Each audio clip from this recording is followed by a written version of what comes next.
सकिहाल्छ होइन लाइट मात्रै बोल्दैछ छोरालाई यसो हावा खुवाउनु रातको 12 बजे 12 बजे राति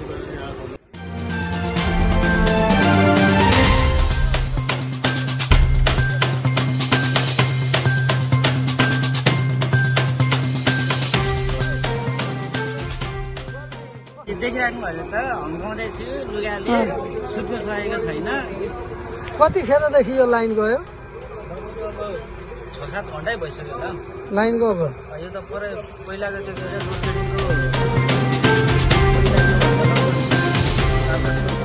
लोडसेडिङको याद आइरहेको छ अब लगभग 12 बजिसक्यो अधरातमा पनि अब सुत्न सकेको छैन